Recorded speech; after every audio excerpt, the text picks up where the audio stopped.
আজকে বলার কথা ছিল যাদের, যেটা যে পোর্শনটা আমাদের বাকি থাকলো আমরা অবশ্যই কোনো একদিন করে নেব, সেটা হচ্ছে মানে আইনের ব্যাপারে। আমার নিজেরটা বলছি না, আমি যেটা ওরা বলেছিলেন সেটা হচ্ছে যে সেক্সুয়াল ভায়োলেন্স নিয়ে কি আইন আছে।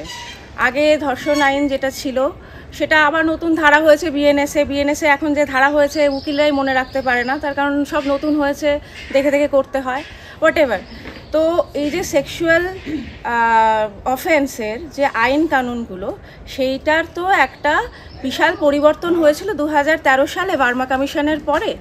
বেশ কিছু পরিবর্তন এসেছিল রেপ লয়ের ক্ষেত্রে, এবং সেইখানে প্রথমবারের জন্যে আইনত যদি আমরা বলি তাহলে প্রথমবারের জন্য কনসেন্ট কথাটা ঢুকেছিল, যে যৌন নির্যাতনকে আমরা শুধুমাত্র একটা পেনোভ্যাজাইনাল একটা ইন্টারকোর্স দিয়ে বর্ণনা করব না, শুধুমাত্র সেটা বলপূর্বক বললে কিছু বোঝা যায় না। বলপূর্বক মানে কি, তোমাকে মানে জোর করে হাত পা চেপে ধরেছিল, তার গায়ে খুব জোর ছিল, এমনটা নাও হতে পারে।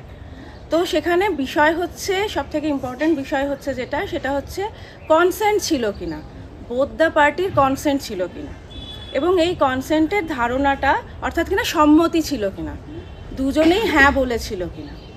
এবারে সেই কনসেন্টের ধারণাটা নিয়ে বিস্তারে আলোচনা করতে গেলে আমরা দেখব যে আমরা এই যে স্কুলের কথাও বলছি, আমরা এই যে নিজেদের কর্মক্ষেত্রের কথাও বলছি, তো সেইখানে এই যে একজন প্রেশারাইজড হচ্ছে, এটার মধ্যে তো প্রেশারাইজড ফিল করছে যে তাকে একটা পার্টিতে যেতে হবে, তার মানে কি তার এখানে কনসেন্ট নেই।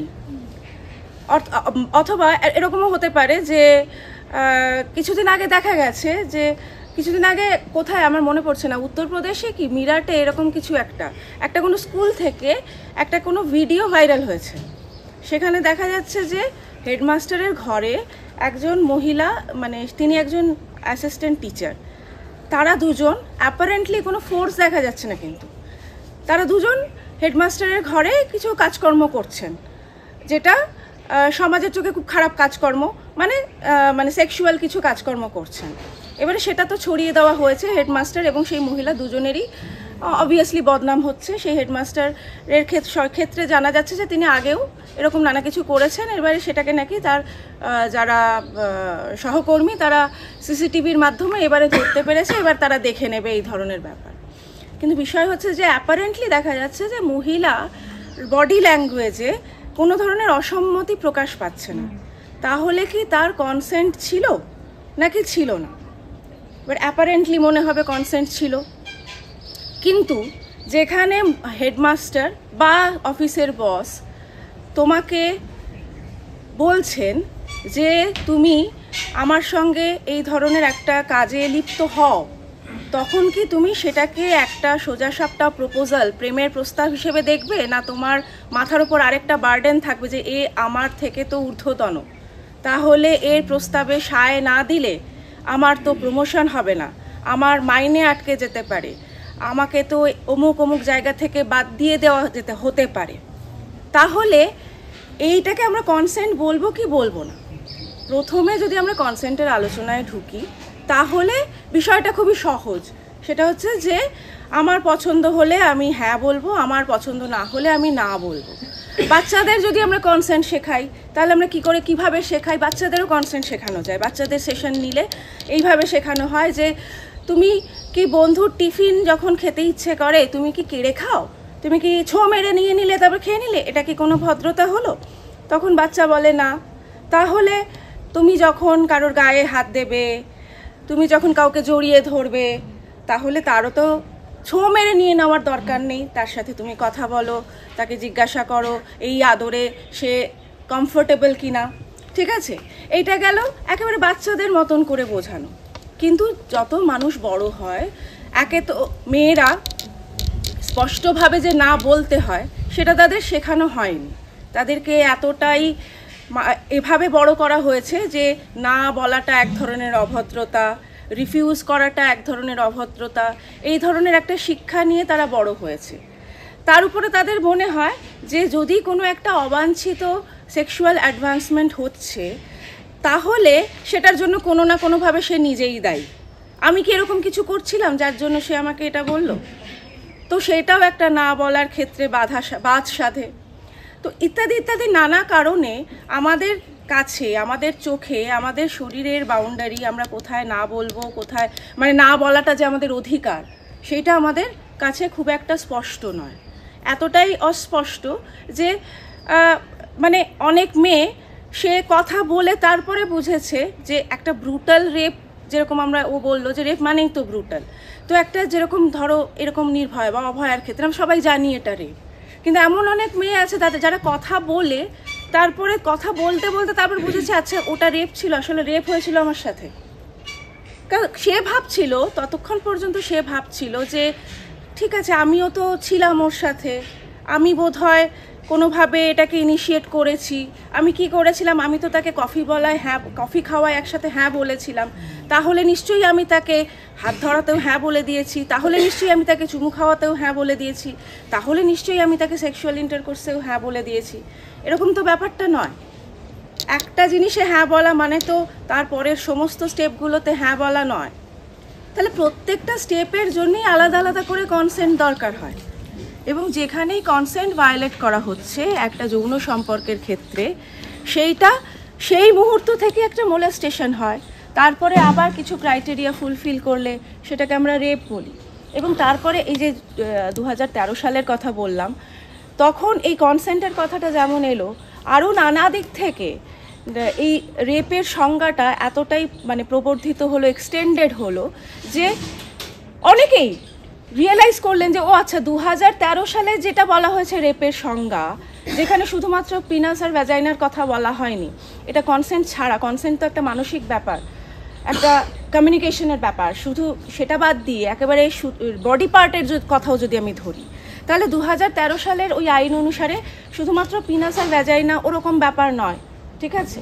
তো তাহলে এটা আমার সাথে রেপ হয়েছিল। তারা নতুন করে রিয়েলাইজ করছে যে কনসেন্ট ভায়োলেট হলে কীভাবে সেটা একটা মলেস্টেশন হয়ে দাঁড়ায়। এটা তো রেপ একটা চরম ঘটনার কথা বললাম।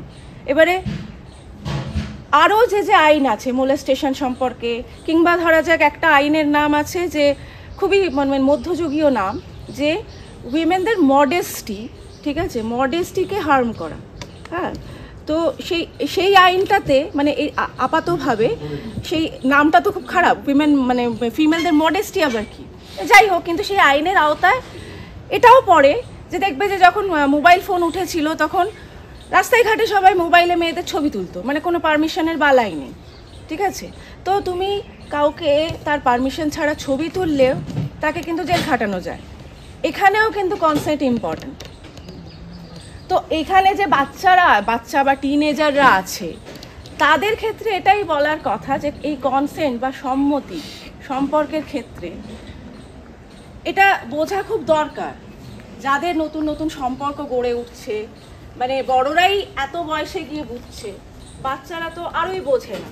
ফলে এটাই মাথায় ঢুকিয়ে নিতে হবে যে একটা কাজের সম্মতি দেওয়া মানে যা খুশি করার সম্মতি দেওয়া নয়।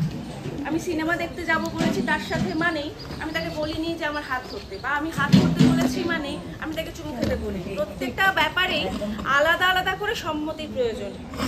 আমি চুমু খেতে তাকে দিয়েছি মানেই আমি তাকে শুতে বলিনি আমার সাথে। সব ক্ষেত্রেই আলাদা আলাদা করে সম্মতির প্রয়োজন হয়, এবং যে কোনো সময়ে একবার সম্মতি দেওয়া হয়ে গেছে মানে সম্মতিটাকে ফিরিয়ে নিতে পারবো না আমি আর কখনো, এরকমও ব্যাপার না। আমি একটা সম্পর্কে গিয়েছি, তার সঙ্গে আমার সমস্ত রকমের ধরা যাক সম্পর্ক হয়েছে, তারপর আমি আস্তে আস্তে রিয়েলাইজ করছি যে সে একটা টক্সিক লোক, তাহলে কি আমি কি সম্মতি ফিরিয়ে নেওয়ার অধিকার রাখি না? বা আমি ধরো ভেবেছি যে তার সঙ্গে আমার একটা সম্পর্ক হতে পারে, কিন্তু যে ভাবে এসে সেই সম্পর্কটা স্থাপন করছে, আমি সেক্সুয়াল সম্পর্কের কথাই বলছি, সেটা আমার পছন্দ হচ্ছে না, ঠিক আছে? হ্যাঁ, তো হ্যাঁ, কারণ আমাকে বলা হচ্ছে যে তুমি তো বলেছিলে,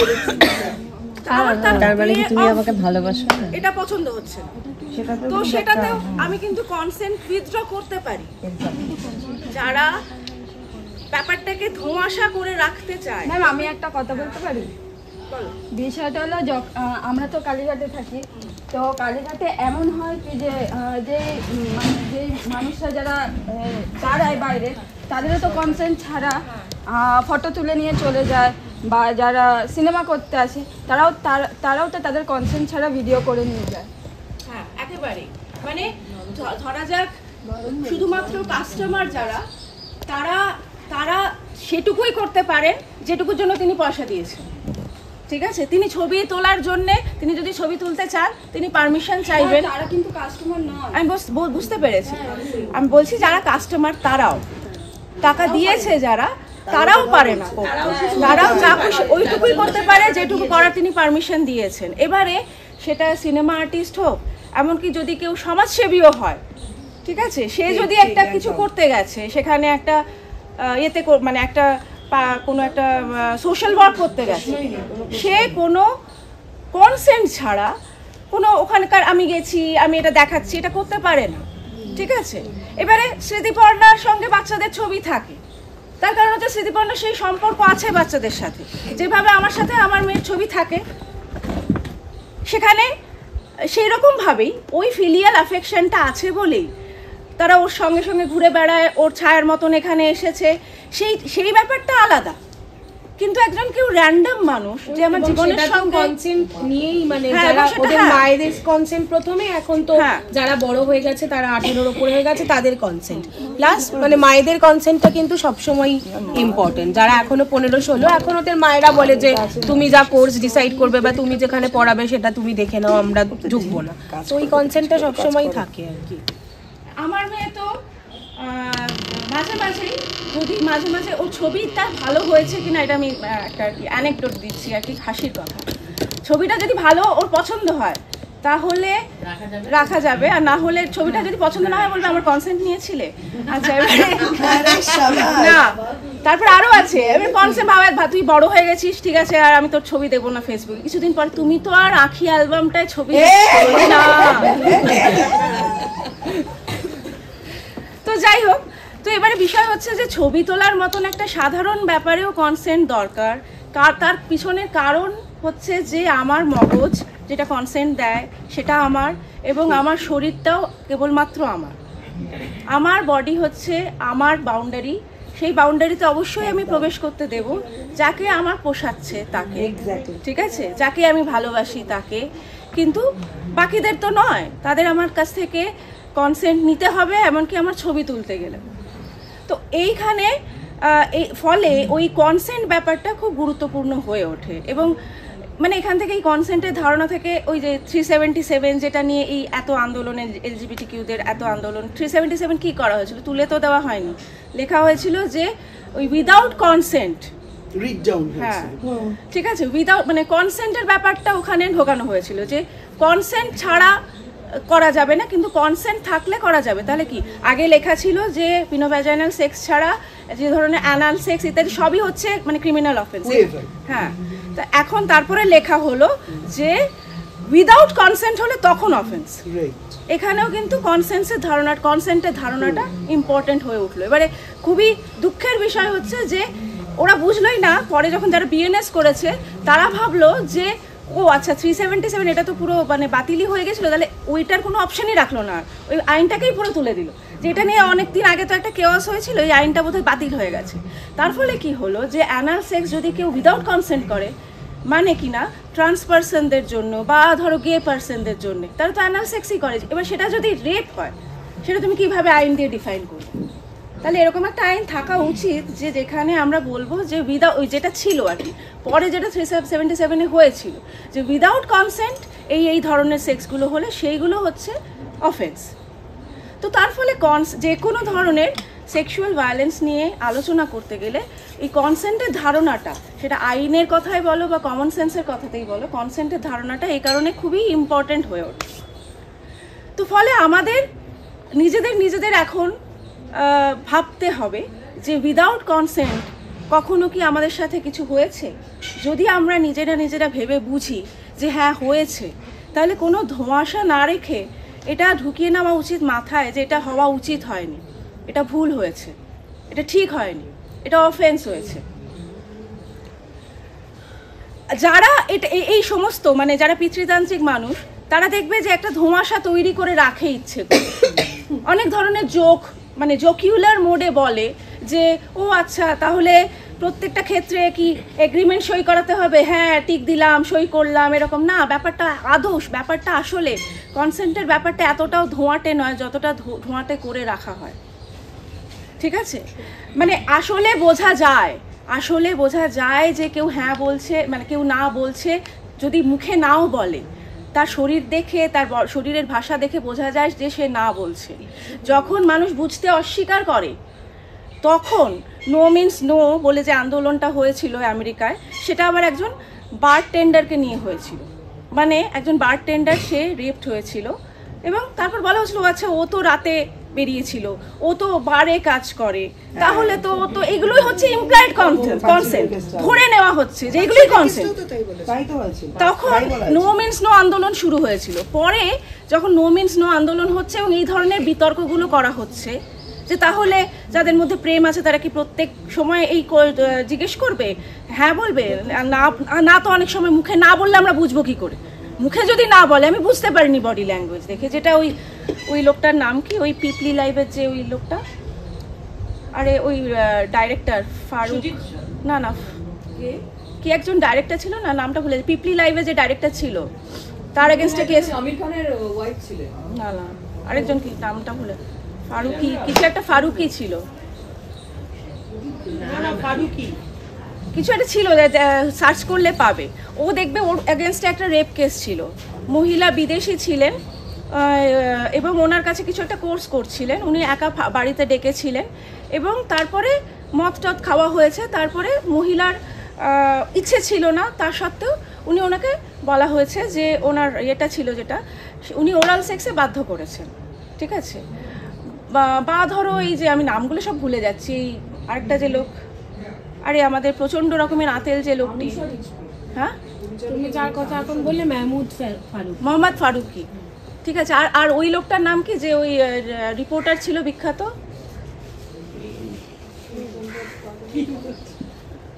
ওই পিপলি লাইভের লোকটির নাম হচ্ছে মোহাম্মদ ফারুকি। আর এই আরো একজন ছিল এরকম, মানে সেখানে দেখা যাচ্ছে যে ওই যে মারা গেলেন, তো তার মেয়ে এখন কমেডিয়ান, তো যাই হোক ওই কেসটাতেও এরকমই হয়েছিল যে একটা বড় কর্পোরেট পার্টি যেরকম হয় সেখানে দেখা যাচ্ছে যে ভদ্রলোক লিফটে উঠে যাচ্ছেন তার একজন অধস্তন মেয়ের সাথে, এবং তারপরে দেখা যাচ্ছে তারা লিফট থেকে বেরোচ্ছেন যখন সিসিটিভি ফুটেজ চেক করা হয়েছিল। তো দেখা যাচ্ছে তারা লিফট থেকে যখন বেরোচ্ছে মেয়েটা একটু এলোমেলো। হ্যাঁ তাহেলকার কি নাম ওই লোকের নামটা ভুলে গেছি, হ্যাঁ ওই tahelka.com এর যে হেড ছিল। তো মোহাম্মদ ফারুকি আর এই যে লোকটা, এই দুজনের ক্ষেত্রে একই রকম কেস ছিল যে, এবং হ্যাঁ তো দুজনের ক্ষেত্রেই ওই যারা আসছে মানে তাদের তরুণ তেজপাল, তো দুজনের ক্ষেত্রেই বলা হচ্ছিল যে মানে তারা বলছিল যে আমাদের সাথে তো ইচ্ছে করেই ও লিফটে উঠেছে, মানে আমার সাথে তো ইচ্ছে করে, মানে ও তো যখন লিফটে উঠেছে তো হ্যাঁ লিফটে তো আমার সাথে উঠেছে, ঠিক আছে, বা ও তো আমার ডাকে এসেছে, ও তো আমার সাথে বসে মদ খেয়েছে। তার মানে কি আমি একটা জিনিসে কনসেন্ট দিলে ধরে নেওয়া হচ্ছে আমার সমস্ত জিনিসে কনসেন্ট আছে। ঠিক আছে, তো এইগুলো হচ্ছে ভুল ধারণা। এবং যখন এইটা বলা হচ্ছে বারবার করে যে নাকি বডি ল্যাঙ্গুয়েজে বোঝা যাচ্ছে না, যেটা বাজে কথা, তখন একসময় ফেমিনিস্টরা বলেছিল যে নো মিন্স নো, এই কথাটা যদি বোঝা না যায় তাহলে ঠিক আছে, ইয়েস মিন্স ইয়েস, একমাত্র যখন হ্যাঁ বলছে তার মানে হ্যাঁ। ঠিক আছে, আমি না বলছে না, তো না বলছে না মানেই হ্যাঁ ধরে নেওয়ার কারণ নেই, না বলছে না মানেই হ্যাঁ ধরে নেওয়ার কারণ নেই। তাহলে যতক্ষণ হ্যাঁ না বলছে ততক্ষণ পর্যন্ত অপেক্ষা করো। ঠিক আছে, তো এবারে কি কি জিনিসকে কনসেন্ট বলে চালানো হয় আসলে কনসেন্ট নয়, কারণ আস্তে আস্তে এই জিনিসগুলো এটা ওদের, যখন আমি একটা নাটকের ওয়ার্কশপে গিয়েছিলাম তখন বলেছিলাম যে ভয়ঙ্কর ধরনের একটা ওই সুদীপ্ত চট্টোপাধ্যায়ের ব্যাপারে, মানে তারপরে কেঁচো খুঁড়তে গিয়ে যখন দেখা গেল যে সবাই করে এরকম, নাটকের সব পরিচালকরা এরকম করে। ঠিক আছে, মানে প্রায় সবাই করে, গায়ে হাত দিচ্ছে, ওরা নাকি ইন্টিমেট থিয়েটার শেখাচ্ছে, কোথাও কেউ বলে যায়নি যে ইন্টিমেট থিয়েটার মানে ইন্টিমেট হয়ে যাও। ঠিক আছে, ইন্টিমেট থিয়েটার মানে হচ্ছে যে দর্শক এবং যারা অভিনেতা তাদের মধ্যে একটা ইন্টিমেসি থাকবে, তাদের মধ্যে একটা বড় স্টেজ থাকবে না, কিছু একটা ইন্টিমেট স্পেসে হবে সেটা। কিন্তু এরা বলেছে যে ইন্টিমেট থিয়েটার মানে গায়ে হাত দেবো না, তো ইন্টিমেট হতে হবে না। তো কি কোন কনসেন্ট কনসেন্ট নয়, এই যে এইগুলো বলা হচ্ছে ম্যানিপুলেটেড কনসেন্ট নয়, তোমাকে ভুল বোঝানো হয়েছে তারপর তোমার গায়ে হাত দেওয়া হয়েছে, তাহলে এটা ম্যানিপুলেটেড কনসেন্ট।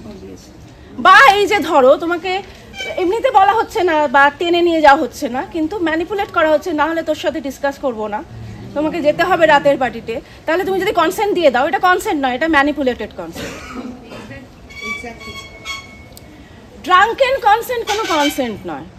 তুমি যদি কোনো ড্রাগ বা কোনো ড্রিঙ্কস এর আওতায় থাকো এবং সেই সময় যদি তুমি কনসেন্ট দিয়ে থাকো, তারপরে যদি তোমার মনে হয় যে না মানে আমার এটা নিয়ে কেস করা দরকার, আমার সাথে মোলেস্টেশন হয়েছে, মানে you are welcome to do so, কারণ ড্রাঙ্কেন কনসেন্ট কোনো কনসেন্ট নয়।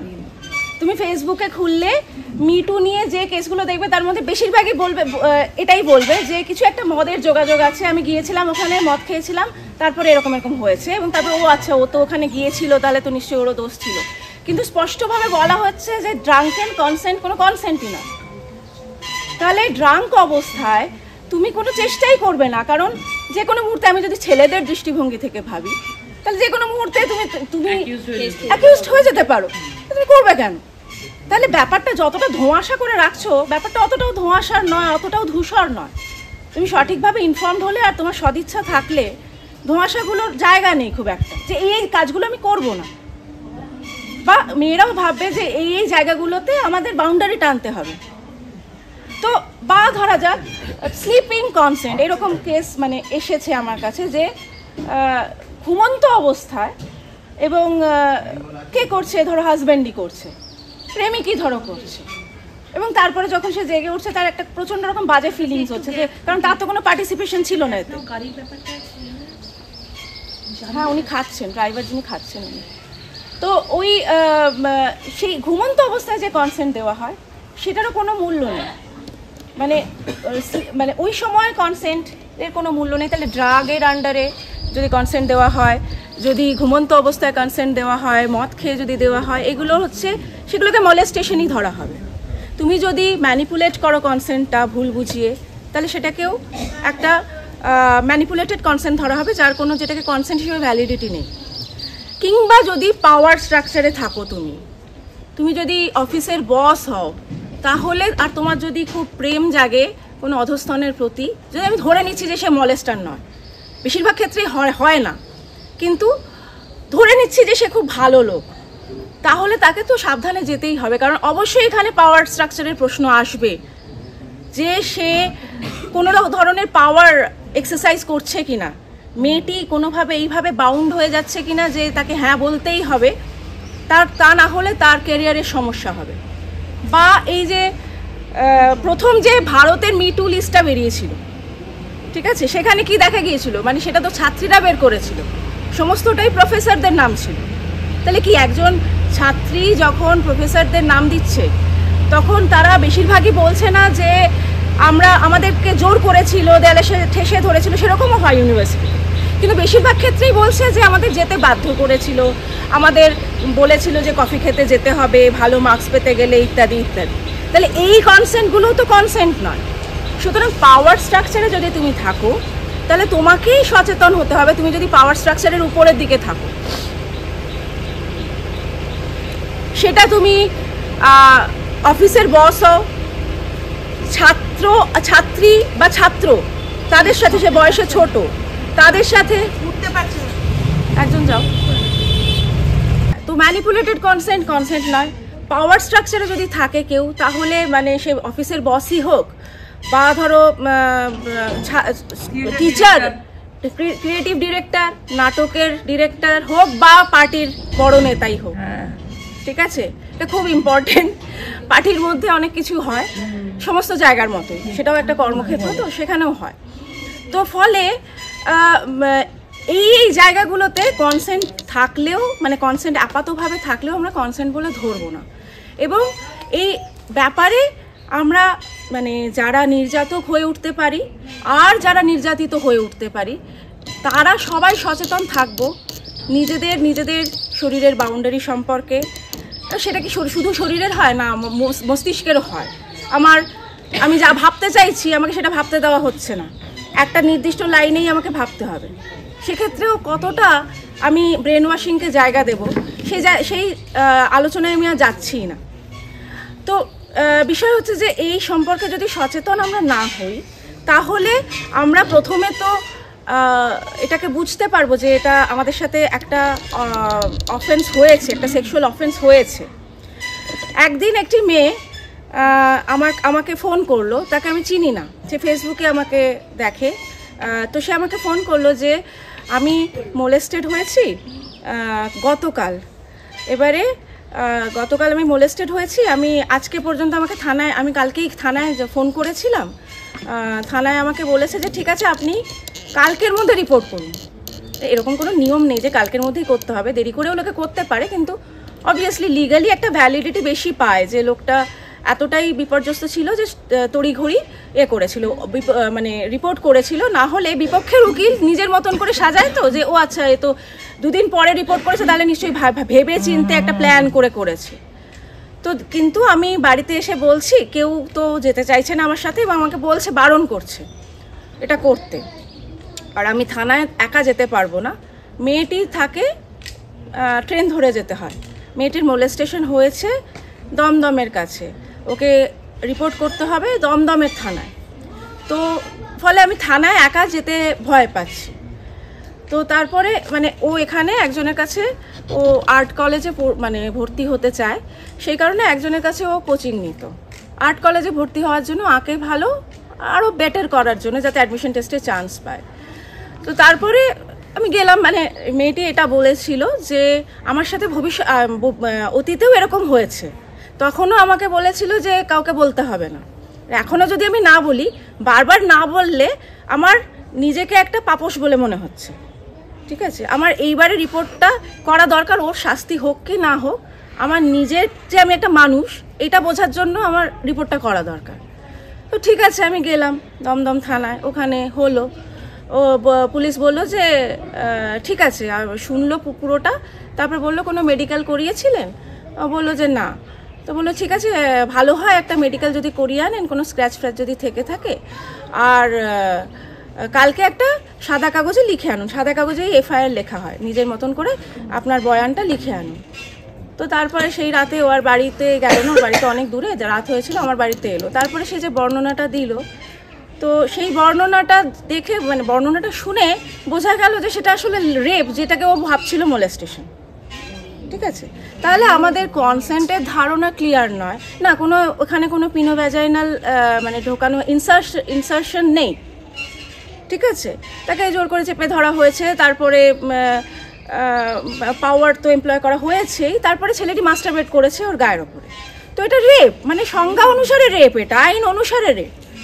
তাহলে আমাদের কোথায়, এবং ওই মেয়েটি বলছে যে আমাকে তো ডেকেছিল ওই সময়, আমি গিয়েছিলাম, আমার একা যাওয়া উচিত হয়নি।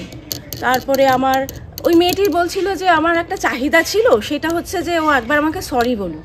ঠিক আছে, আচ্ছা এত কম চাহিদা মানুষের যে ও করে ফেলেছে, তারপর আমাকে সরি বলুক অন্তত, সেটাও যখন বললো না, তাহলে আমার মনে হচ্ছে যে আমার একটু মানুষ নিজেকে মনে করার জন্য আমার একটা রিপোর্ট করা দরকার। ঠিক আছে, তো এই যে সরি বলার আমি ওকে সুযোগ দিয়েছিলাম, আবার কথাগুলো তুমি শোনো, সরি বলার আমি সুযোগ ওকে দিয়েছিলাম। তারপরে যখন এই সমস্ত হয়ে গেল, তারপর আরও কিছু স্টুডেন্ট এসে গিয়েছিল, তো তখন আমি বললাম যে ওকে বললাম যে তুমি আমাকে একটু গেট পর্যন্ত এগিয়ে দাও, আমার শরীর খারাপ লাগছে। আমি ভেবেছিলাম যে ওই গেট পর্যন্ত এগিয়ে আসার সময় ও আমাকে অন্তত একবার সরি বলবে, যদি ও সরি বলতো তাহলে আমি আর রিপোর্ট করতাম না। ঠিক আছে, আমি বললাম প্রথমত এরকম বোকা বোকা ভাবনা কেন, মানে সরি এক জায়গায়, আইন আর এক জায়গায়। দ্বিতীয়ত হচ্ছে যে সিসিটিভি চেক করা হলে দেখা যাবে এটাই যে তুমি ওর সাথে এসেছো, ওই ঘটনাটা ঘটার পরেও তুমি ওর সাথে এসেছো হেঁটে হেঁটে এবং গেছো, এবং তারপরে ও তোমাকে সরি বলেছে কি বলেনি সেটা পরের ব্যাপার, কিন্তু তুমি ওটা অ্যালাউ করেছো যে ও তোমার সাথে হেঁটে দুপা আসুক। তো এগুলো তো এগেনস্টে যায়। তো ফলে কনসেন্টের সম্পর্কে আমার সাথে কী কী করা যায়, কী কী করা যায় না, কোনটা অফেন্স হচ্ছে, কোনটা সরি বললেই মিটে যায় না, এবং কোনটা মোলেস্টেশন এবং কোনটা তার থেকে বেশি রেপ, এই সম্পর্কে পুরো ব্যাপারটা সম্পর্কে আমাদের স্বচ্ছ ধারণার অভাব। এবং তারপরে সেটার এফআইআর হলো, এবং তারপরে সেই মেডিকেল হলো, তাকে সাগর দত্ত থানায় নিয়ে গেল, সেখানে তার মেডিকেল হলো, সেখানে অদ্ভুত রকমের এই যে মানে আইনের যে দিদিরা শ্রীময়ী বা এই যে দিদি বললেন, কিন্তু বিষয় হচ্ছে যে আইনগুলো আইনের জায়গায় আছে, এবার আমাদেরই দায়িত্ব হয়ে দাঁড়িয়েছে আমরা সব আইন মুখস্থ রাখবো এবং সেইগুলো গিয়ে এক্সিকিউট হচ্ছে কিনা দেখবো, কারণ কেউ কোনো আইন জানে না। থানায় যখন পুলিশকে মানে মহিলা পুলিশ নিয়ে যাচ্ছেন তখন আমরা তো সঙ্গে যেতে পারবো না, ওকে শুধু বলা হয়েছিল, এটা আমাদের বলা কর্তব্য বলে দেওয়া হয়েছিল যে মেডিকেল টেস্ট করাবে, 2 ফিঙ্গার টেস্ট বলে একটা টেস্ট হয়, ওইটা এখন ব্যান্ড হয়ে গেছে, ওইটা করাবে না, শুধু এটাই বলা হয়েছিল ওকে। সে যে কনস্টেবল সঙ্গে ছিল মহিলা, তাকে বলেছে যে আমাকে বলেছে 2 ফিঙ্গার টেস্ট না করাতে শুধু, আর মেডিকেল টেস্ট করাবো। সে কিছুই বোঝেনি, সে নিয়ে গেছে হসপিটালে, নিয়ে গিয়ে বলেছে উনি বলেছেন, ভিকটিম বলেছেন কোনো টেস্ট করাবেন না। ঠিক আছে, তো সেখানে আবার মানে অর্থাৎ কিনা তার কারোর কাছে কোনো আইন সম্পর্কে কোনো স্বচ্ছ ধারণা নেই। এই অবস্থায় আমাদের যেটা করণীয় সেটা হচ্ছে, যেটা করলে ভালো হতো, প্রত্যেকজন ভিকটিমের পেছনে একজন করে অ্যাওয়্যার পার্সন ছেড়ে দিলে, যে কিনা পুরোটা আমি যেরকম মানে আমরা যেরকম দেখলাম, তারপর আবার হাসপাতালে গেলাম, বললাম যে না ব্যাপারটা এরকম নয়, এরকম বলা হয়েছিল, আবার তারা করলো, তাহলে কি প্রত্যেকজন ভিকটিম মানে শুধু রেপই যদি ধরা হয় তাহলে 80টা করে রেপ হচ্ছে, প্রত্যেক দিন 80 জন করে সমাজকর্মী, ঠিক আছে, তাদের এক একজনের করে নিয়ে পুলিশে যাবে। তো এক্সিকিউশনের জায়গায় একটা বিরাট সমস্যা আছে, এবং এটা বলতে খারাপ লাগলেও এটাই সত্যি যে আমাদের আইন কানুনগুলো ভালো করে পড়া থাকা দরকার, যাতে আমরা বুঝতে পারি যে আমরা কি এক্সপেক্ট করতে চাই, কি এক্সপেক্ট করে যাচ্ছি, আর আমাদের সাথে কি কি করা হবে এবং কি কি করা হবে না। ফলে এবং সেই জায়গাটা এই সেক্সুয়াল ভায়োলেন্সের ক্ষেত্রে সেই জায়গাটা শুরু হচ্ছে কনসেন্টকে বোঝা দিয়ে। প্রথমে আমরা কনসেন্ট বুঝবো, তারপরে বুঝবো যে কনসেন্ট ভায়োলেট করলে আমার তাহলে মোলেস্টেশন হলো, সেটার থেকে বেশি হলে রেপ হলো, এবং তারপরে আমাদেরই জানতে হবে যে আইন কানুন এই ক্ষেত্রে আমাকে কি কি রেসপাইট দিচ্ছে, এবং সেই ক্ষেত্রে যদি একা না যাওয়া যায় তাহলে তো আমাদের মতন লোকেরা আছেই। কিন্তু অনেক ক্ষেত্রে দেখা যাচ্ছে যে ব্যাপারটা প্রথমেই আটকে যাচ্ছে, কারণ তারা বুঝছেই না তাদের সাথে যেটা হয়েছে সেটা অপরাধ, সেটা বুঝছেই না। তো এই পর্যন্তই, আর কনসেন্টের সেশনে সেরকম কিছু বলার নেই। আর ডোমেস্টিক ভায়োলেন্স নিয়ে তো পুরোটা বলা হয়নি, কিন্তু আগের দিন কিছু কিছু বলেছিলাম গতকাল রাত্রিরে। তো কারো কিছু প্রশ্ন থাকলে করো।